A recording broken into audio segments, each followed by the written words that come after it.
नमस्कार। आप सभी को।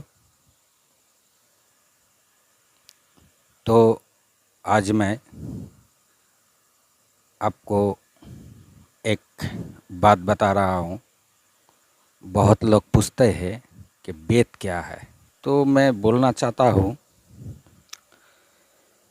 सारे जो ग्रंथ है होल वर्ल्ड में, उस ग्रंथ का मूल है, मूल उसको वेद कहते हैं। ये वेद जो है, ये वेद वेद को और एक बात बोलते हैं, विद शब्द से आया है। वेद को विद्या भी बोलते हैं और ज्ञान भी बोलते हैं।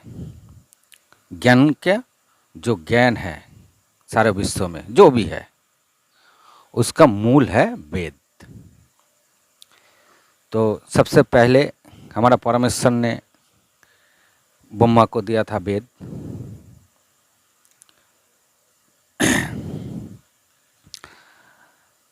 आज वो वेद, फिर ब्रह्मा ने वो वेद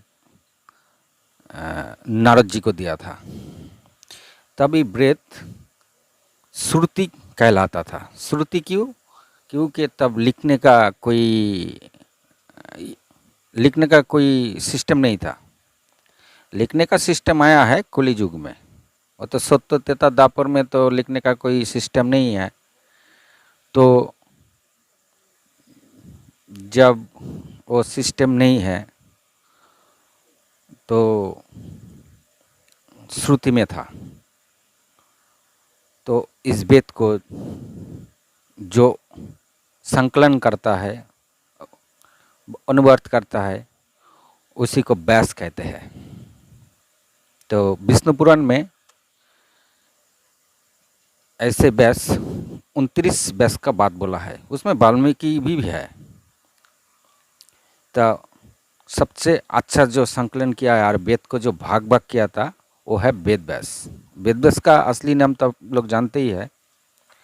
उसका असली नाम है कृष्ण द्वैपायन। कृष्ण द्वैपायन क्यों? क्योंकि उनका रंग था काला, इसलिए कृष्ण। और द्वैपायन क्योंकि वो द्वीप में जन्म लिया था, इसलिए कृष्ण द्वैपायन नाम है उनका।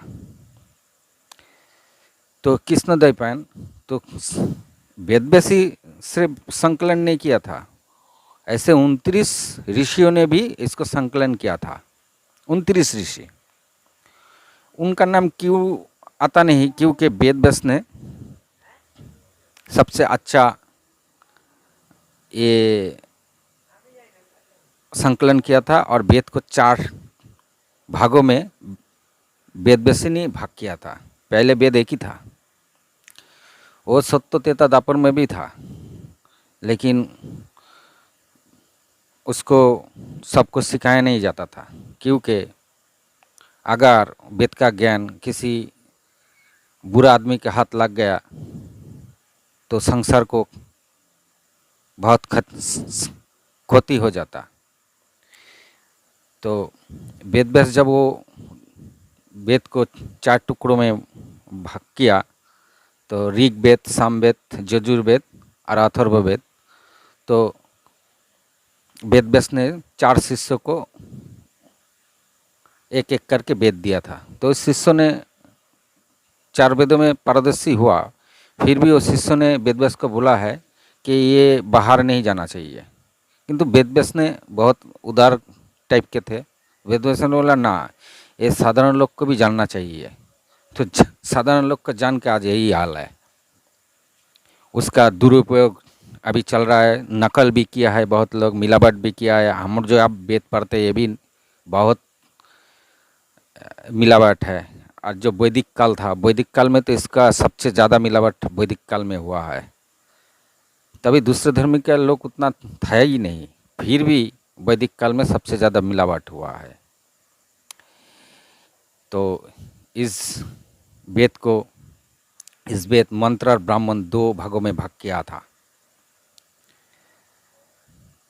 तो ऋग्वेद में सिर्फ मंत्र था, उसमें तरह तरह की देवता को पाने के लिए मंत्र था। उसी से कुछ श्लोक फिर यजुर्वेद में आया था। यजुर्वेद में वो गद्य रूप में था, गद्य रूप गल्पे का आकार था। फिर सामवेद, सामवेद में भी ऋग्वेद से कुछ श्लोक सामवेद में भी था। सामवेद में 1875 था, उसमें तो 1504 ऋग्वेद का ही था श्लोक, ऋचा बोलते हैं। और अभी जो इधर उधर हम लोग जानते हैं कि वेद 1000 साल पहले, 1500 साल ईसा पूर्व में लिखा हुआ है, संकलन किया है, लिखा है बोलता है, संकलन नहीं बोलता है, लिखा हुआ है। ये तो बिल्कुल गलत है, क्योंकि अथर्ववेद जो है, अथर्ववेद थोड़ा बाद में आया था। वो इस अथर्ववेद को बहुत लोगों ने थोड़ा थोड़ा करके उसको बढ़ाया था, थोड़ा थोड़ा करके उसका बढ़ाया था। अथर्ववेद 5000 से 6000 श्लोक है, उसमें इतना श्लोक है, तो बहुत ने थोड़ा थोड़ा करके बताया था। तो वैदिक काल में भी उसको थोड़ा कोई ना कोई ऋषि मुनि ने बढ़ाया था।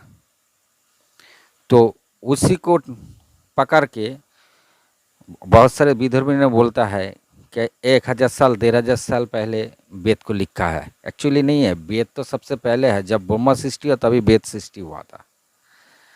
तो ब्रह्मा जब सृष्टि हुआ तभी वेद का सृष्टि हुआ। ज्ञान नहीं होगा तो जगत कैसे सृष्टि करेगा? तो ज्ञान तो विष्णु ने ब्रह्मा को सृष्टि के बाद ही, जब ब्रह्मा ने ध्यान किया विष्णु का बहुत, तभी विष्णु ने ब्रह्मा को वो वेद दिया था, वेद का ज्ञान दिया था।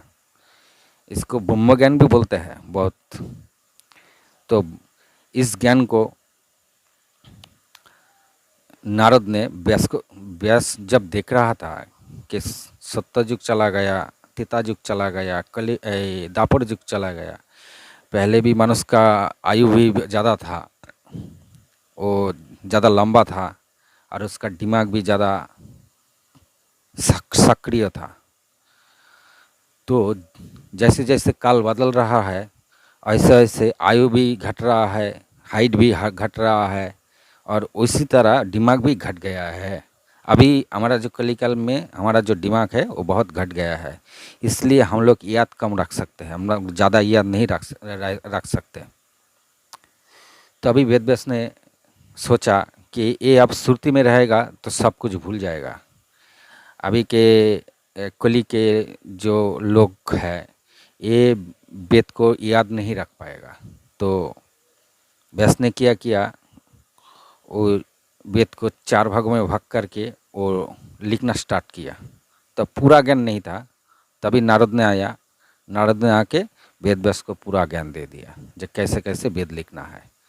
तो वेद तो लिखा है वेद व्यास ने, लेकिन वेद पहले श्रुति था, श्रुति के बाद जब वो लिखा तब श्रुति हो गया, श्रुति से स्मृति हो गया। तो श्रुति क्यों था? तो सुन सुन के याद रखता था, इतना दिमाग इतना अच्छा काम कर रहा था। अभी के लोग के स्मृति उतना अच्छा नहीं है, इसीलिए व्यास ने लिखना शुरू किया वेद को।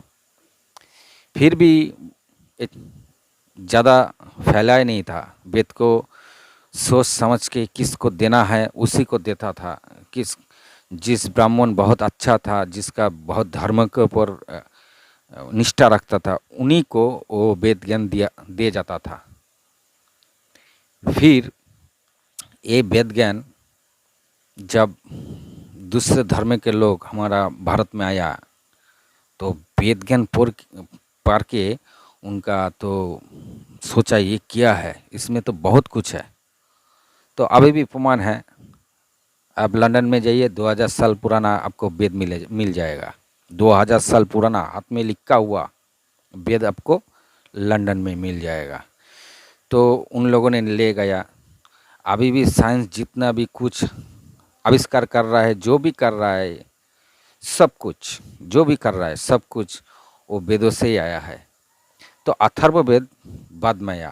अथर्ववेद में बहुत कुछ है, तंत्र मंत्र जंत्र से लेकर विज्ञान, भूगोल, खगोल, चिकित्सा, बहुत सारे ज्ञान है। वो थोड़ा थोड़ा थोड़ा थोड़ा करके अथर्ववेद बहुत बड़ा हो गया। तो सुना जाता है 20 से 30 हजार से वेद का ही जो ग्रंथ है 20 से 30 हजार किसी इंस्टीट्यूट में अभी है। तो उतना वेद पब्लिक ने देखा नहीं, मैंने भी नहीं देखा। लेकिन इस 4 वेद को अगर 30 हजार ग्रंथ में लिखा गया तो क्या लिखा है आप सोच ही सकते हैं। वो तो हमने देखा ही नहीं। हम जानते हैं कि ऋग्वेद, सामवेद, यजुर्वेद, अथर्ववेद, बस छोटा छोटा बोई इसमें हम लोग देखते हैं, पढ़ते हैं। लेकिन ये चारों वेद 30 हजार ग्रंथों में लिखा हुआ है, तो क्या है उसमें वो आप सोचिए। तो ऋग्वेद में जो मंत्र था वो गद्य रूप में तो यजुर्वेद में था, वही सामवेद में संगीत के आकार था। जब सामवेद में जो ऋचा मंत्र है वो संगीत के आकार में ऋषि मुनि बोलते थे, संगीत के आकार में गीत जैसा है गीता। तो श्री कृष्ण ने भी बोला है कि वेद में मैं साम हूँ।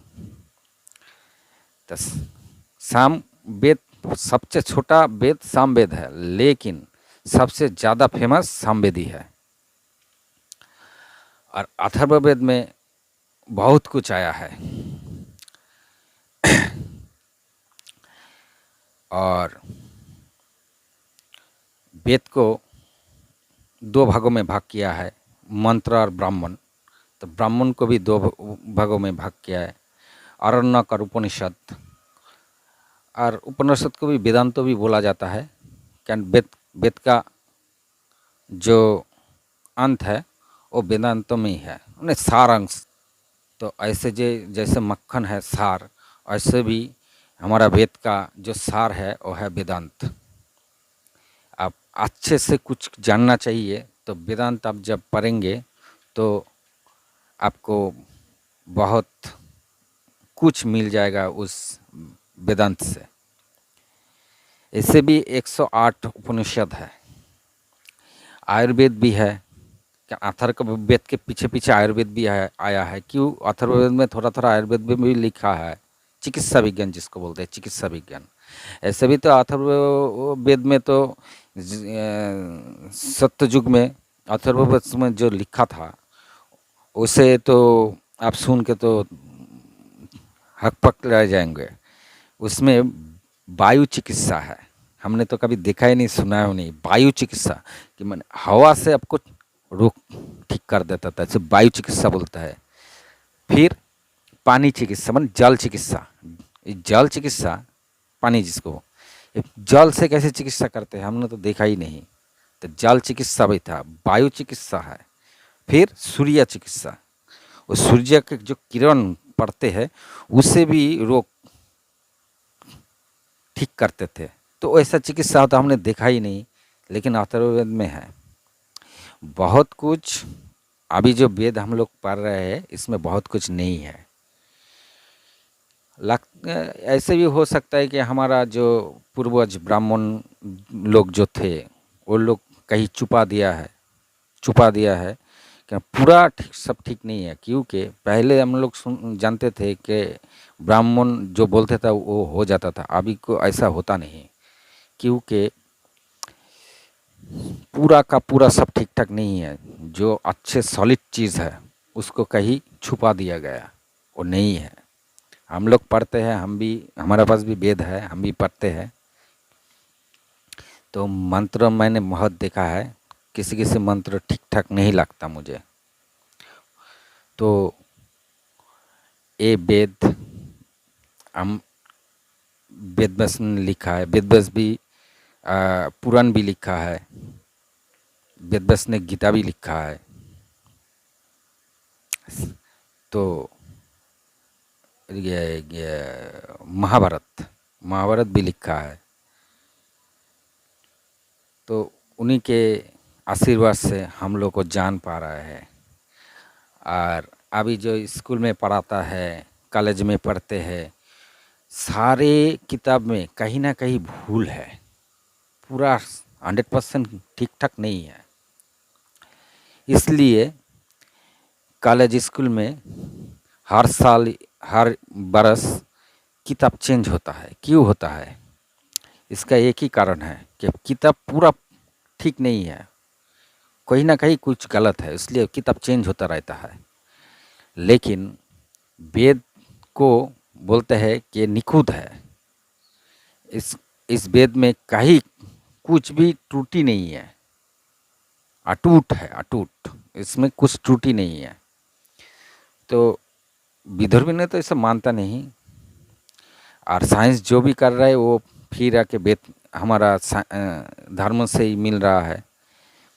तो बहुत पहले विधर्मी लोगों ने बोलता था कि पृथ्वी फ्लैट है, तब भी वेद में लिखा हुआ था कि पृथ्वी गोल है। अभी वो लोग बोल रहे हैं हाँ ये इसमें सही लिखा था। अभी तो वो लोग हमारे रामायण महाभारत वेद लेके बहुत चर्चा करते हैं। तो वेद के बारे में और कुछ जानना चाहिए तो कमेंट करें, तो हम लिख के देंगे। वेद के बारे में सब कुछ जानना है तो आपको पूरा बोई पढ़ना है। इसे वीडियो में तो हम थोड़ा वेद के बारे में बोला है, लेकिन आपको डिटेल चाहिए तो आपको पढ़ना होगा खुद। हम तो सिंपलाइज आपको बोल दिया है। तो वेद पढ़िए, वेद पढ़ने से आपको समझ आ जाएगा कि आप क्या है, कहाँ से आया है, कहाँ जाना है, क्या करना है, अभी क्या करना है। सारे नियम, सारे पुराण रामायण महाभारत, हमारे भगवान कृष्ण राम जो भी है सब वेद ही है।